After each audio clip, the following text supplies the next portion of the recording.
Hey everybody, it's ChrisMartin.tv here. We are live with our 9th episode here. This is our second show dealing specifically with the SBA and small business options that are made available to people that manage businesses, own businesses here in Oklahoma or across the country.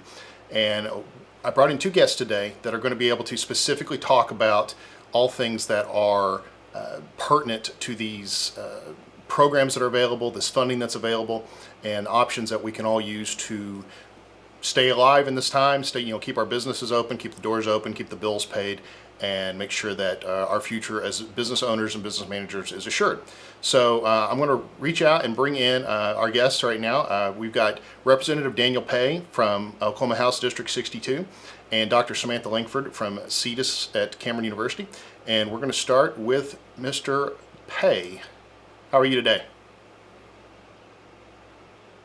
Me on, Chris. Appreciate the opportunity. Absolutely. Glad to have you here. So for those that don't know you, can you kind of just tell us a little bit about who you are and what your job is as a representative and what's going on at the state? Absolutely. So I serve as the House District 62 state representative, and as of today, I'll officially be on the ballot this year for re-election. It's been a joy serving in this capacity and helping folks in Lawton during the past couple of years, and especially now in a really unprecedented situation with COVID-19. We have taken swift action at the state level. We were there at the state capitol this past Monday to address the budget shortfall for fiscal year 2020. And also to approve the governor's catastrophic health emergency declaration. So with the health emergency declaration being approved, that gives the governor additional authority, for example, to allow retired nurses to get their licenses again, to enter the profession, and then for first responders, if they have to go to a household, that they be aware and know that the person there in the house is positive for COVID-19. As far as the budget, we knew that with the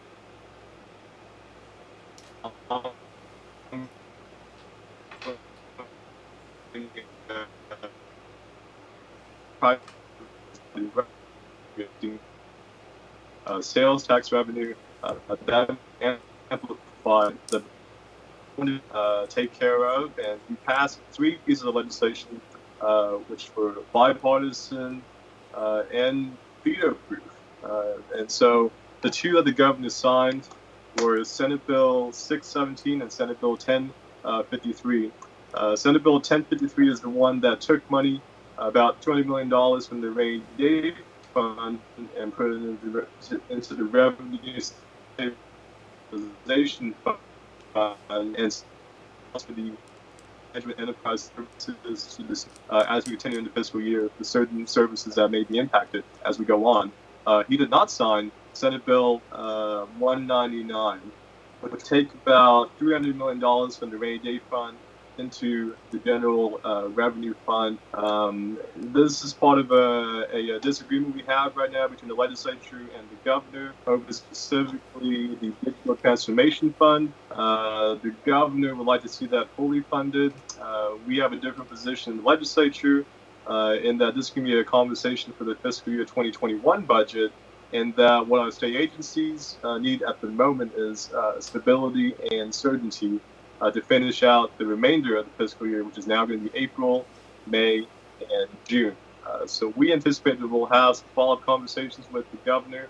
I hope that we can have an expeditious conclusion to this debate, and that we can focus on the next budget for fiscal year 2021. So a lot of different moving parts, but we are still paying attention very close to what's been going on around the state. And I should also emphasize that when we're at the Capitol this past Monday and when we returned to finish out session, we were adhering to CDC guidelines. So that meant that we were wearing face masks, gloves, and we only voted in groups of 8 people. So that way we didn't have more than 10 people congregated at one time. So it's a unique circumstance, and we had to make sure our protocol reflected the safety guidelines that have been issued from the CDC. So that, in a nutshell, is what's been going on the state capitol during the past few weeks in addressing the COVID-19 pandemic. Excellent. All right. Well, thank you. And Dr. Langford, let everybody know kind of who you are and what you do at CETES. Sure. Hi, Samantha Lankford. I'm the director for the Center for Emerging Technology and Entrepreneurial Studies at Cameron University. I run the business incubator there. And I'm also the regional director for the Oklahoma Small Business Development Center. And I help many individuals right now apply for their SBA disaster loans and the Paycheck Protection Program loan. So for those that tuned in last week, Dr. Langford is a returning guest, and I want to jump back to Representative Pay real quick regarding a couple of the situation there at the Capitol. So you mentioned that you're doing new CDC guidelines. Is there any talk about allowing remote voting, or do you all still have to be there on the floor? So about a month ago, before we adjourned for this interim period, as we continue to assess the impact of COVID-19, we did pass emergency rules that allowed for proxy voting.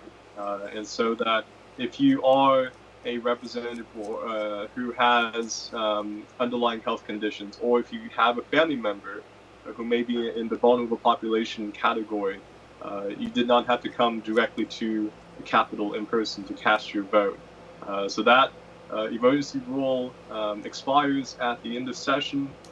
We are optimistic that this doesn't have to be used again, but because this was such a special situation, and we didn't know when the next time we could come back to the Capitol and be safe was, we passed this emergency rule to allow for proxy voting. That's another unprecedented step that's been taken by the state of Oklahoma, and that took into account the safety and public health of our members. I'm glad to hear that, because I know in today's world, being in person seems archaic to some, and having technology as an option is still kind of new to government and still fought against on some level. So I think it's a beautiful idea to be able to allow for that, to do whatever we can do to help flatten the curve just a little bit and protect those that are older senior members that are elected officials. We want to make sure that we keep them healthy and alive and able to continue on as time goes forward. So, as a state, we've heard about the federal level, the EIDL and the PPP, and we'll expand upon that in a little bit here. But is the state offering anything along those lines directly to Oklahomans and Oklahoma businesses? Absolutely. And one thing I'll note about the Capitol proceedings is that although we had a different circumstance that we're meeting with, not even being on the floor of the House and the Senate at the same time, all those meetings are public record. And so if you go online to the House and Senate website, you can take a look at what happened this past week. And any future meeting we have as well, it'll all be public record. I want to make sure we emphasize that we're trying to be transparent to the best of our ability. And to answer your question, yesterday the governor and Sean Copeland, he's the Secretary of Commerce and Workforce Development in Oklahoma. They had a little Facebook Live event, and they announced the Manufacturing Weaver Program for our state. And so that would try to address some of the negative impact we've seen with the pandemic for Oklahoma businesses, especially manufacturers. So that program would take $5 million from the governor's Quick Action Closing Fund and then help existing Oklahoma manufacturing companies, especially the ones who manufacture medical device equipment, PPE, hygiene products, those sorts of things. And the money can be anywhere from $25,000 to $150,000, depending on what the long-term economic potential is for the state. And those funds can be used to purchase machinery, for keeping payroll, for training any new or existing employees, and that sort of thing. So that's something that's happening specifically at the state level. But certainly Triple P and then EIDL, those are very important programs as well. I know a lot of small businesses are starting to take advantage of. And I hope that one thing that Congress does whenever they come back in this session is approve some additional funding to help even more small businesses. I know that the demand has been significant in this first week, and so this is something that needs to be addressed at the congressional level whenever they do resume the session. Now, I know that with aspects of some of these programs, there's a forgiveness, so it's treated as a grant versus a loan. So, when it comes to these fundings, are they loans at a low interest rate or a normal interest rate, or are they forgivable grants?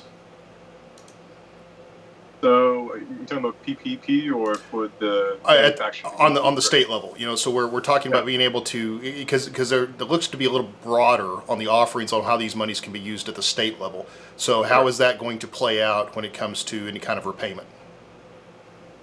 I don't see anything on here as far as what the repayment looks like.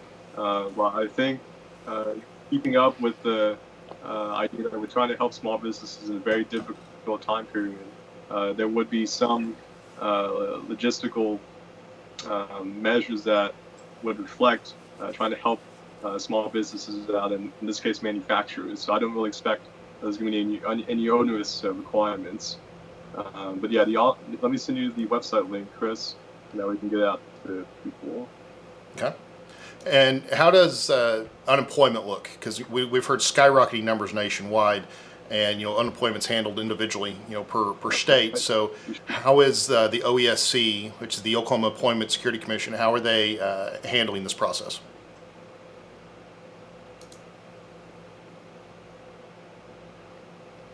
And our bandwidth dropped out a little bit. We're having a little bit of problem with Daniel's phone call. Daniel, you still there? Yes, sorry, there was some lag. Yeah, there's a little bit of lag. It's all good. Yeah, so what is the OESC handling, and how are they going through this? Because we've heard these skyrocketing numbers nationwide about unemployment, and how is that being handled on the state level? And what options are being made available to Oklahoma residents and those that are employed with Oklahoma businesses? So first, I want to thank everyone at OESC, whether it's the executive director, Robin Robinson, who's in my leadership of Oklahoma class right now, as well as everyone working at the call centers. It's truly an overwhelming task right now with the number of unemployment claims being abnormally higher.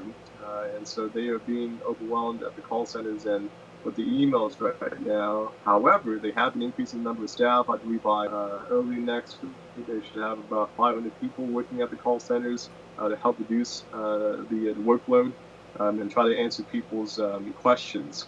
But you can either call or I would recommend applying online. And that website link is www.ok.gov/OESC/claimants, CLAIMANTS. And beginning, it was supposed to begin today, but I think they're trying to work out some technical difficulties for self-employed individuals, for independent contractors. Those sorts of folks would normally not be able to qualify for employment insurance. But with the CARES Act, the eligibility was broadened to include those types of folks to apply for unemployment insurance. Additionally, with the CARES Act, specifically a component known as the Pandemic Unemployment Assistance Program, the increased amount will be $600 per month in addition to what is received at the state level. And the time for a person to receive unemployment benefits, normally it's about 26 weeks maximum. Now it's going to be an additional 13 weeks, so you can have 39 weeks to apply to and receive unemployment insurance. So, it's all online at this point, and because there is such a demand right now for many folks who are in need, the system is a little slow, but they're working continuously to address those issues and make sure that they're moving as quickly as they can. And so, for anyone who has questions about the process, reach out to my office. We'll be happy to answer any specific questions and try to walk you through step by step. But again, I want to thank everyone at OESC because it is such a challenging time with a lot of people needing unemployment insurance.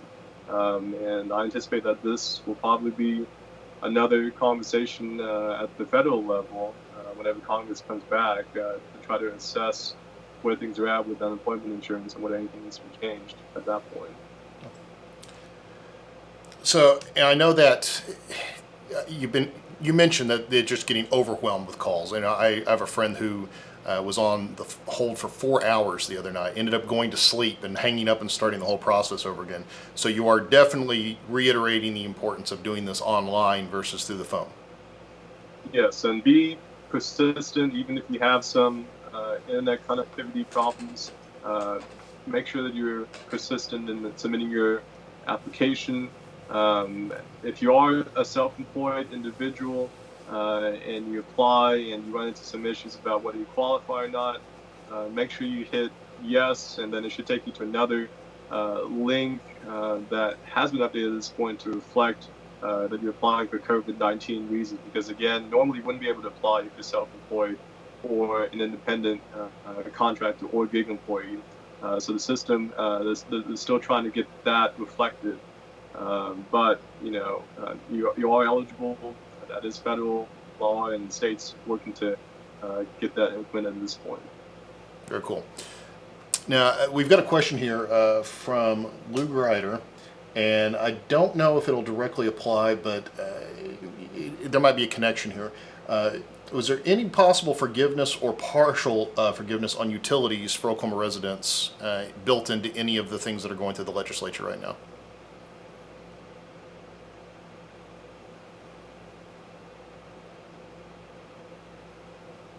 We keep having drop-offs here. Individual forgiveness on utility payments. Did we have a lag there? Yeah. Okay. Yes. Can you hear me? Yes. So the question was, is there any forgiveness on utilities, either partially or in completion, for Oklahoma residents that are built into anything going through the legislature? I'm not aware of any specific legislation related to that. I will note that in addition to finishing the fiscal year 2021 budget, we're also going to have some priority bills that will pass in conjunction. And I'd imagine that trying to have some relief of this type of sort of thing would be on that list of priority bills. Whenever we do come back to session to finish out the budget and policy bills, we have to be mindful of the types of things we're addressing. So in my view, anything related to healthcare or economic conditions, those would be what I consider priority bills. So definitely this is something that we can take a look at as far as forgiving utility payments. All right, so Dr. Lankford, we've talked about it on the state level, but let's jump to the federal level. Okay. What loans are offered by the SBA, and what are the differences between them? All right. So there are two different types of loans, and a lot of people get these confused and think that there's only one, but it's important to know that there's two. So the first is the EIDL loan, the Economic Injury Disaster Loan, and that helps basically provide small businesses with working capital up to $2 million to help during this time to help overcome temporary losses of revenue that they're experiencing. And the other is the Paycheck Protection Program, and that is to help cover payroll costs and approve operating expenses. So two programs. And is there any type of, which one is, we've heard the term forgiveness in a loan versus grant kind of process. So which one allows forgiveness and which one is a dead loan? They both have, so let me say this. Okay, the EIDL loan has the potential to give individuals up to $10,000 of a grant. So that in a way is forgivable automatically if you're given that up to $10,000 grant. The other, the PPP or the triple P, that has a loan forgiveness portion as long as you pay at least 75% of that amount that you received back into payroll during a designated 8-week period of time. So there's a forgiveness to both. So, but one grant or advance will, balances out with the other. So if you receive both, then you can't pay payroll for both. So you pay payroll with another, so that could reduce the amount of the other advance / forgiveness. That makes sense? Absolutely. And Yeah. I think you mentioned last week that during the application process, uh, is you can only apply for one at a time before the process is closed out. Is that still true? Now you should apply for both. You should Good. apply for both, and so you're going to apply for the EIDL grant on the SBA's website. This application, which I talked about last week, has changed multiple times, basically 3 or 4 times. But you go online now. It's a streamlined process. You only have to put in a few pieces of information. Make sure you check the box that says "Consider me for the $10,000 advance," and you're done on that side. The PPP, you have to go to the Department of Treasury, download a PDF, fill it out, and go and contact your bank and make sure that they are an SBA approved lender. Then they will sit down with you and go through the process of applying for that particular Paycheck Protection Program. I've seen some posts from other photographers and other business owners that talk about there being a finite amount in the PPP funding on a federal level. So is there a point where that runs out and people can't apply for it anymore? Well, that question has come up in a lot of our training sessions with the SBA and so forth. And the answer is always, if we run out of money, then we'll go find some more funds. But as I said last week, what does that mean? Where's this money coming from? So, I mean, at some point, the voters, and maybe Daniel can speak to this, will decide, how much money we're going to flow into this. But right now, I would just say, don't focus on when it's going to run out. Just go and apply and make sure you have your application in there. Yeah, absolutely. Do not, for anybody that's watching, don't drag your feet on any of this. Jump in because there's a list. Yeah. So the longer you wait, the further down the list you are, and it's going to take a while to get things taken care Exactly. Yeah. of. So who all is eligible to apply for both program or either program? All right. So as a rule of thumb, small businesses with 500 employees or less, but there are exceptions to this rule. Also, sole proprietors, independent contractors, tribal small businesses, small agriculture cooperatives, aquaculture businesses, and most private nonprofits, and that is for the EIDL. For the PPP, I'd say the rule of thumb is you should apply. Everyone should apply anyway, but really it boils down to this: did you pay payroll taxes for those individuals, for employees? If you did in any shape or form, then those companies can apply. Otherwise, sole proprietors and independent contractors can also apply. So there's a lot of wording involved in the PPP one, but don't worry because your banker and your CPA are going to help you through it. So I say, when in doubt, everyone should go and at least see if they're eligible and talk to the bank CPA. Yeah. So Representative Pay, regarding the unemployment, with freelancers, contractors, in the past, that's not been something that those individuals could apply for in a situation like this. So how has that been modified through these new changes with the OESC and unemployment filings now?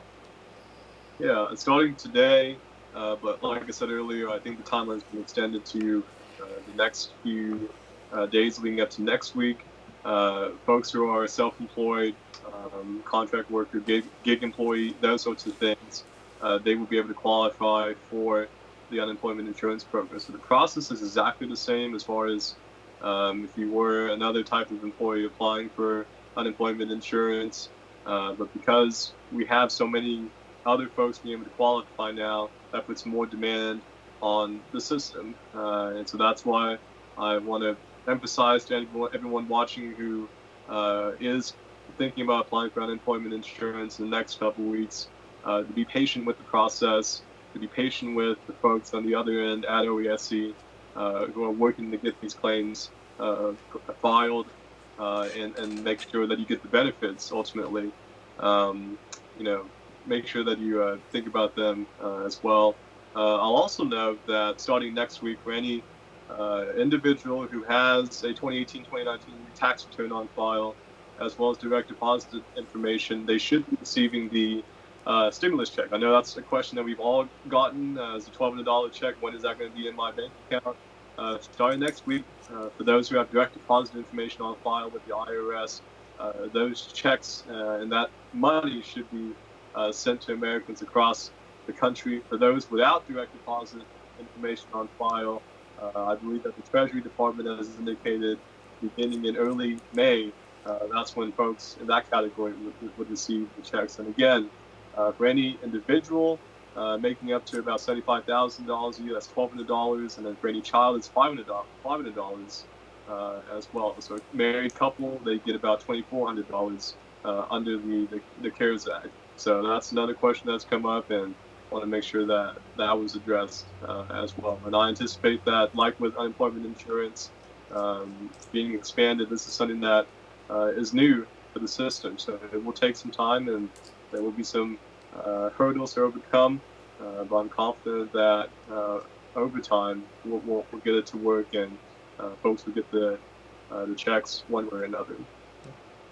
So, Dr. Lankford, we have a question here, and I think this will be directly to you. Pamela Hyde asks, can you relieve your payroll burden by laying off staff and still apply for the PPP? All right. So right now you can lay people off so when you applied, you're going to indicate how many employees you had and what you were paying out in payroll. When you receive this loan, you're going to designate an 8-week period where you're going to say things are going to be back to good, back to 75% essentially of where we were before in terms of how much money we've been paying on payroll. So you need to either get up, 75% of the funds that you receive need to go into payroll, which means you need to either rehire individuals back, so you're back to that, or your salaries have to be, adjusted so that you reach that 75%. Does that make sense? Absolutely. Absolutely does. And so kind of back to the applications for PPP and the EIDL, what are the criteria for approval? Has that been completely laid out yet, or is that still kind of up in the air? Yeah. So for the EIDL loan, they're going to be looking at your credit score, but, again, they tell you not to second guess the SBA, what they're going to do.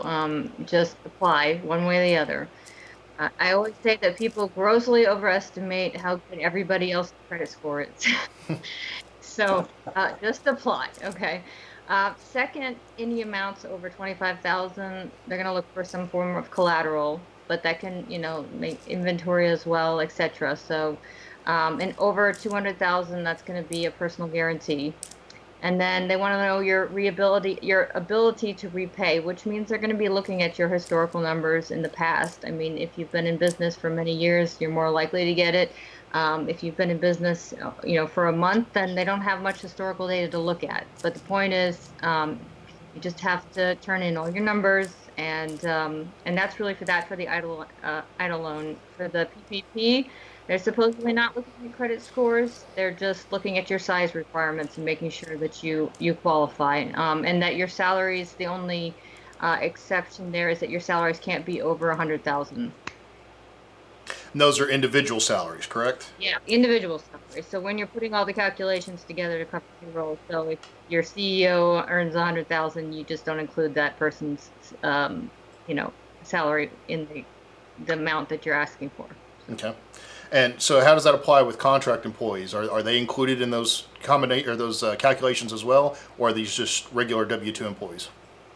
They are included as well. So when you apply for the EIDL, you're going to be putting your gross revenue and your operating expenses, everything that that applies to everyone. When you're doing the PPP, it becomes a little more complicated because, again, they're looking at when you paid payroll taxes out to certain individuals. But let's just say from a sole proprietor or a contractor's position, you just want to say, this is how much money I was making, so that they can basically look at how much you paid yourself. But really the most important question is, did you pay any kind of payroll taxes on yourself or not? So it's a really complicated question, but I would just say, again, on this point, make sure you go and talk to your CPA and your banker. Okay.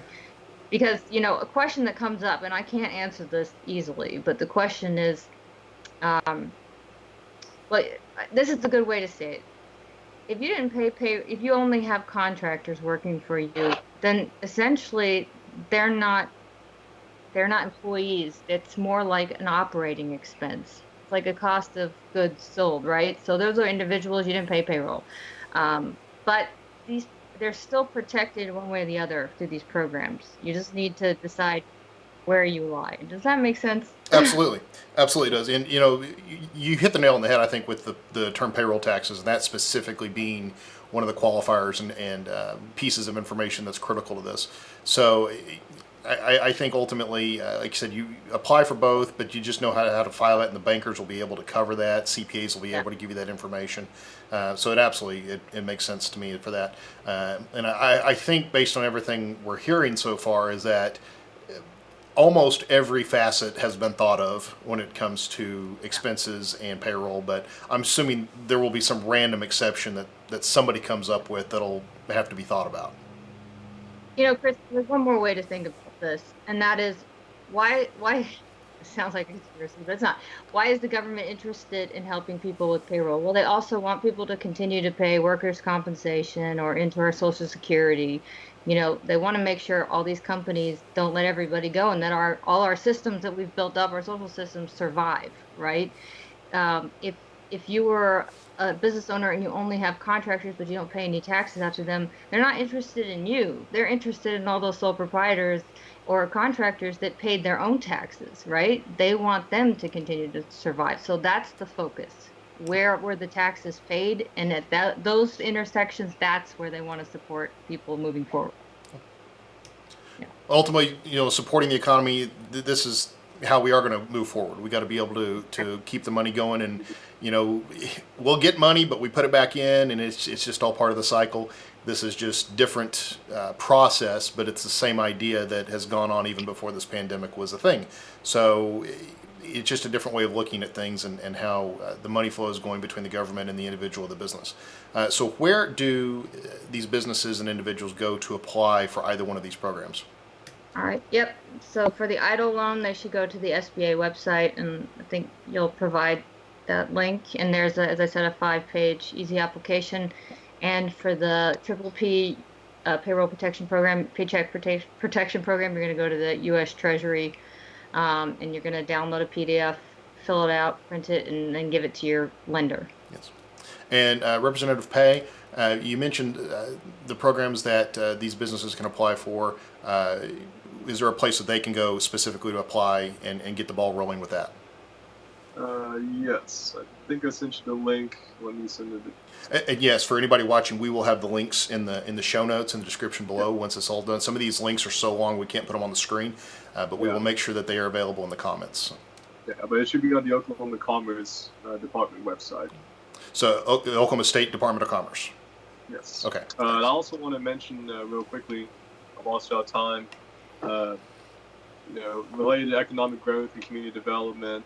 It's very important that while folks are at home right now to complete the 2020 census, because if we get an accurate head count, we can get additional federal funding coming our way for our schools, our businesses, our infrastructure, you name it. And so I think right now our self-response rate is just about 1% point below the state's self-response rate. So my challenge is for everyone in Comanche County, let's get above and beyond the state's self-response rate and get as many people accurately counted as possible. And that website, I think, is my2020census.gov. So again, while we're at home, physical distancing during this pandemic, let's make sure we get that off our to-do list. And that has a direct impact on our future economy, whether it's state level or local level. Well, and I 100% agree with that. And on top of that, it's the law. We're required to do this every 10 years. So jump on it. But and granted, these numbers change on a daily basis based on filings that are coming through. But I believe I saw the governor post something about the state as a whole. We are above the average for the rest of the country so far on response rate. Is that true? I know that. So when I checked, the state's response rate was 41.9%. I don't know if that's above the nationwide average, but I would like to get it as close to 100% as possible. So let's keep on holding each other accountable and talking to our neighbors and our friends and our family members to complete the census. I think if we're out and about, we should ask everybody if they've been washing their hands and wearing their face mask and if they've filed the census paperwork. And the great thing is it can be online, so it's awesome to do. We have another question in for. Chris, can I chime in? Oh, absolutely. sorry. Go for it. I was just going to say that, I'm on the call every day with the SBA and the OK SBDC, and I have to say that as far as I know, people were paid in Lawton on the PPP before anybody else. So we're doing it right down here. Just keep applying. And also, I want to say that when we're talking about census numbers, it's really important to register with the OK SBDC, so Small Business Development Center, because every small business owner that registers, they capture that data anonymously and they give that to the federal government, to the SBA, who reports.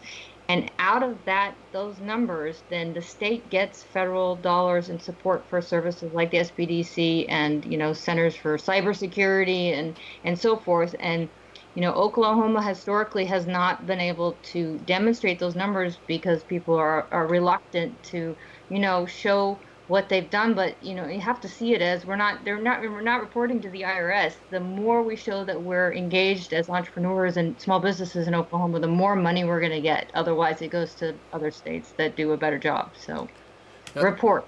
That is actually very fantastic to know and added to the mix too. So, it's effectively a business census, not just an individual census.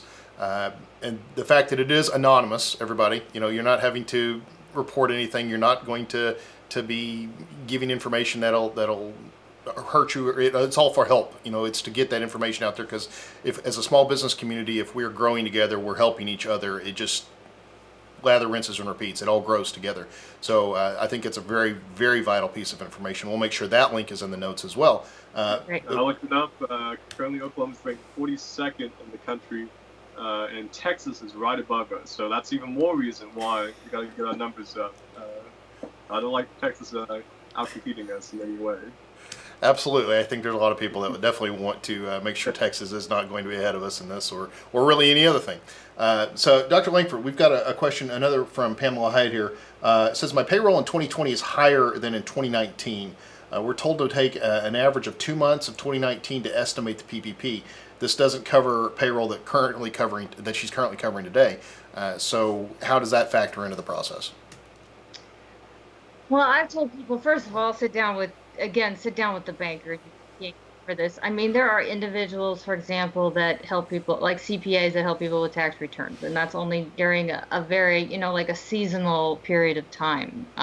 Obviously, when you're putting this number together, you also have to type up a rationale that accompanies that. So put the numbers in that make sense.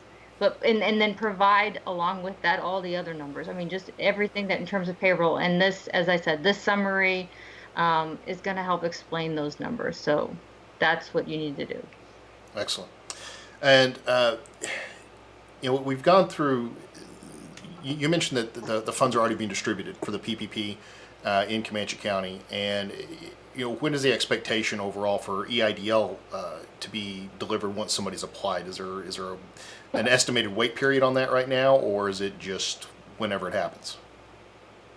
There is no official period when they say that it will happen. I mean, they were receiving somewhere between 4,000 and I think up to 10,000 applications a day. As you know, the form was in several iterations. I have heard some people have been asked for more information, but nobody, as far as I know, has received any of those funds. But as soon as they have, I will let you know.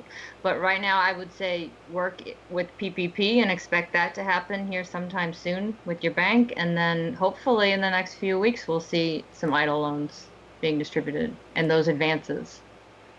And let's go back to the EIDL, because we talked about PPP specifically, but you mentioned a 75% breakout for payroll coverage for being able to forgive, but are there any restrictions on the funding outside of that in a loan capacity, what these funds can be used for?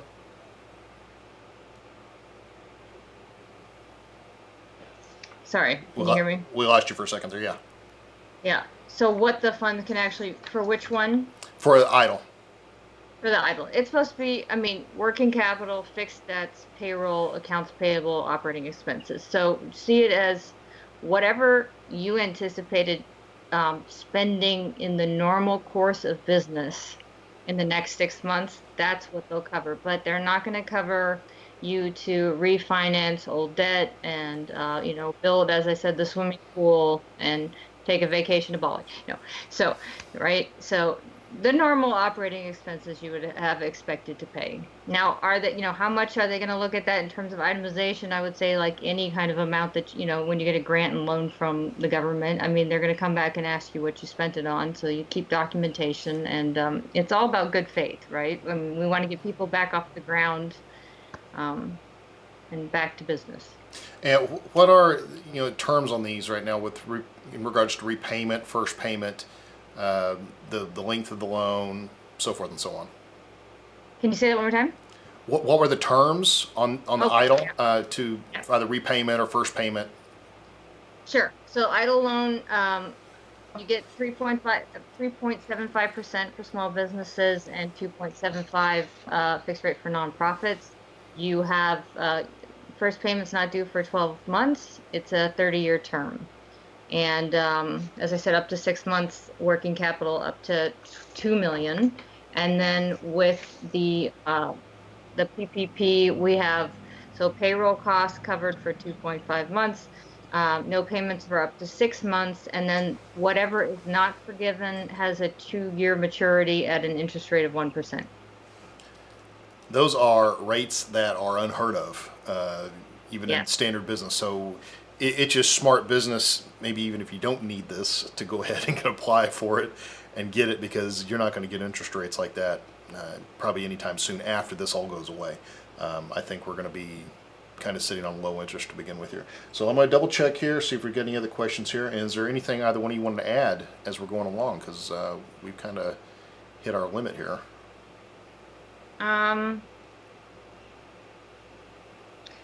If when you're talking to your banker, if you're going to apply for PPP and they don't work with SBA loans, then you can always go to the SBA website, and there's a search engine so that you can find other banks locally that will help you. I'm trying to think of some other things. Everyone should apply, because if you get the advance or something forgiven, that's great.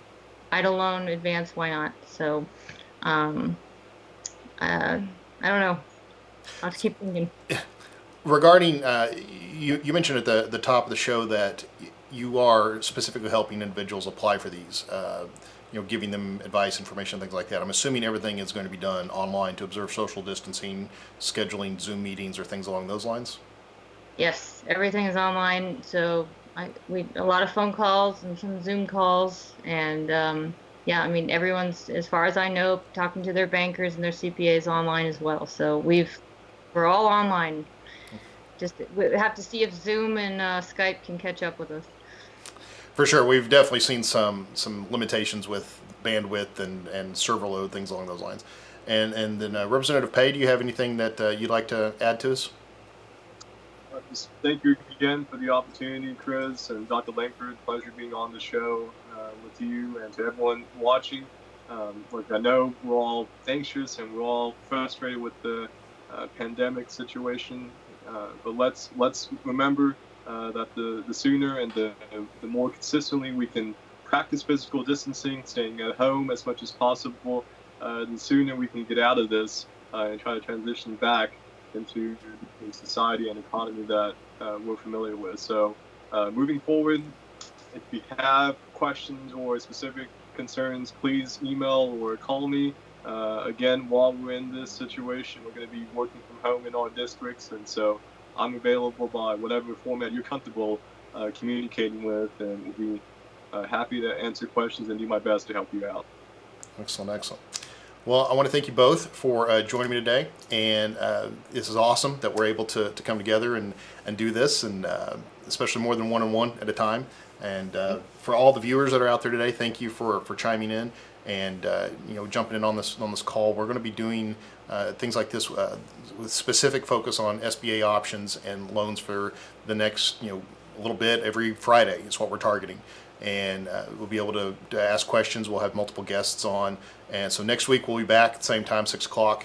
on Friday just to kind of recap everything that's going on, has gone on for the last week, and then everything that we anticipate to be happening in the week following, because this is a very fluid situation and changes quite a bit. So again, thank you both for joining us today. And for those that are interested in being able to be on the regular program, you can go to chrismartin.tv/live interview, pardon me, plural, and apply in there. And we do a standard program for the show and being able to get your word out, get your information out there, see how you're handling this process, because I think with a lot of us, we might have extra ideas and things that come to us that wouldn't necessarily be on our own idea. Sometimes it just it hits us, and we're able to share that with others. We can all help each other in this process. And this time, we try to make this a cathartic show and to offer hope and guidance. So if you want to be featured or want the chance to be featured on the show, go out and fill the form in, and we'll go through. And as time allows, we'll interview throughout the week, not just on Fridays, and just be able to focus on you as an individual in your business and be able to get the word out there. So again, thank you both for joining me today, and I appreciate it very much. And we will see everybody on the next show.